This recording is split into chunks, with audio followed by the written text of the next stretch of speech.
श्री कृष्णाला प्रश्न केला, म्हटले अरे कृष्णा, मला सांग की एखाद्या स्त्रीचा पती हा विदेशामध्ये राहतो आणि तो विदेशामध्ये राहणारा पती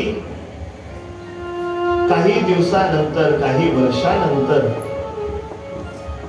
जर आपल्या घरी परत आला, तो पती नाही तोपर्यंत ही पत्नी दररोज त्या पतीच्या फोटोची सेवा करते की पती महाराज उठा.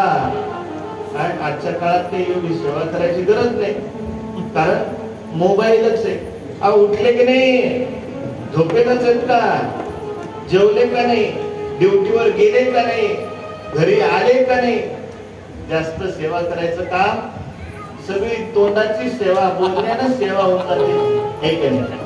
तर जुन्या काळातली गोष्ट गोपी उदाहरण देतात की अरे कान्हा, की एखाद्या स्त्रीचा पती हा परदेशामध्ये गेलेला आहे,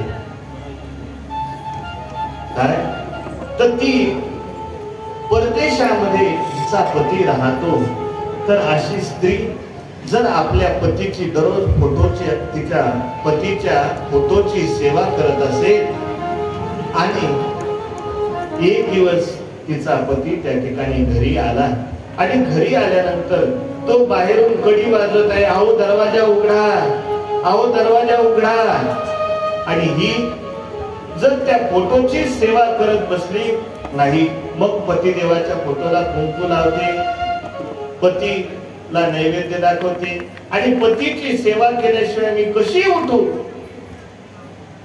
असा जर तिने मनामध्ये निर्धार केला, तर गोपी विचारतात अरे कृष्णा, आम्हाला सांग की जर त्या स्त्रीचा खरा पती जर त्या ठिकाणी दरवाजामध्ये बाहेर उभा असेल, तर त्या नारीचा काय धर्म आहे की तिने फोटोची पूजा करावी का खरा पती आला म्हणून दरवाजा उघडायला गेलं पाहिजे. काय केलं पाहिजे? खरा पती आला म्हणून दरवाजा उघडायला पाहिजे. असं भगवान श्रीकृष्णाने सुद्धा तुमच्या सारखंच उत्तर दिलं की खरा पती आल्यानंतर फोटोची काय गरज आहे. आणि मग लगेच त्या ठिकाणी त्या गोपी म्हणाल्या अरे कान्हा, या देहाचे पती आमच्या घरी जे आहेत ते या शरीराचे पती आहेत, परंतु आत्म्याचा पती फक्त श्रीकृष्ण. काय? आमच्या आत्म्याचा पती श्रीकृष्ण तू आहेस. आणि मग देहाचे पती जे आहेत, तर त्या देहाच्या पतीला आमचं शरीर हे समर्पित आहे, त्यांची जी काही सेवा करायची ती आम्ही करतोच, परंतु आज आमच्या आत्म्याचा पती आलेला आहे, मग आम्ही काय केलं पाहिजे.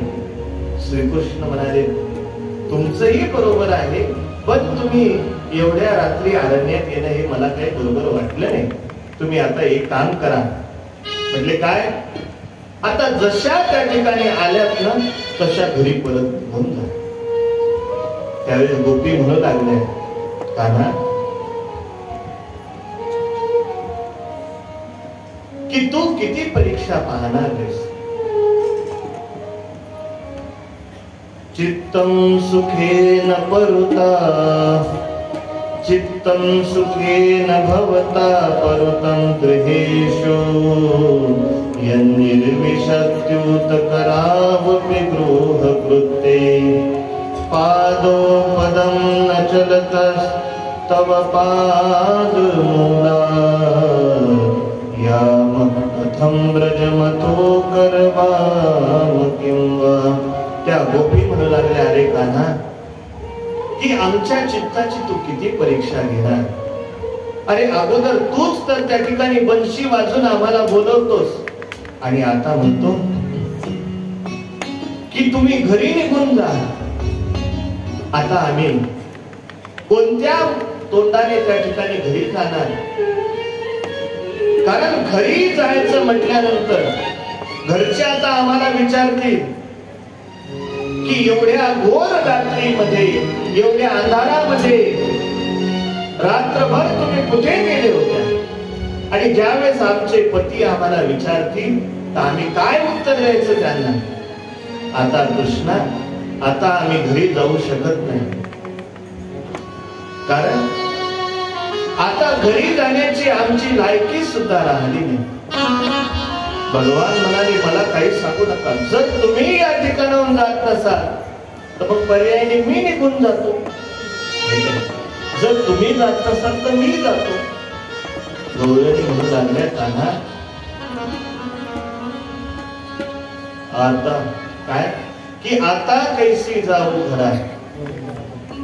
कान्हा, अरे आता घरी कसं जायचं आणि कोणत्या तोंडानं जायचं. जर आम्ही घरी गेलो तर आमच्या नातेवाईक जे असतील, जे सोयरे असतील, ते आपसामध्ये काय चर्चा करतील. काय अनेक प्रकारे ज्यावेळेस गोपिकांनी भगवंताच्या समोर कारण प्रस्तुत केले तर त्यावेळेस सर्व गोपी म्हणू लागल्या, कान्हा अरे आम्ही सर्व विषयाचा त्याग करून आता केवळ तुझ्या चरणाची प्राप्ती आम्हाला व्हावी यासाठीच या ठिकाणी आलेलो आहोत असं म्हटल्यानंतर,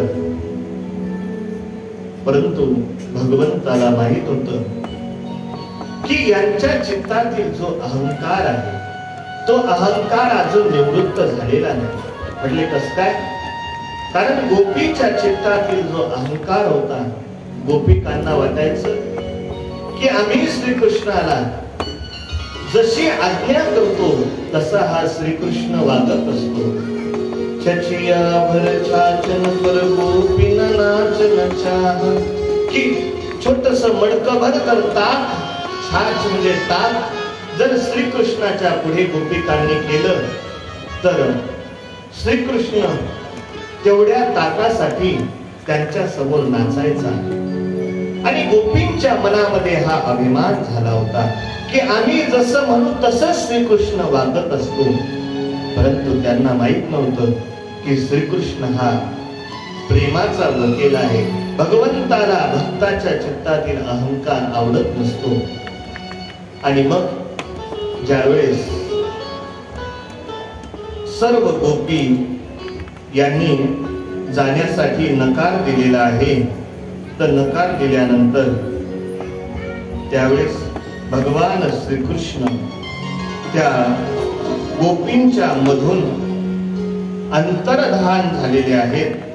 आणि अंतर्धान झाल्यानंतर ज्यावेळेस भगवंत अंतर्धान झाले तर सर्व गोपिका ह्या विरह करू लागल्या.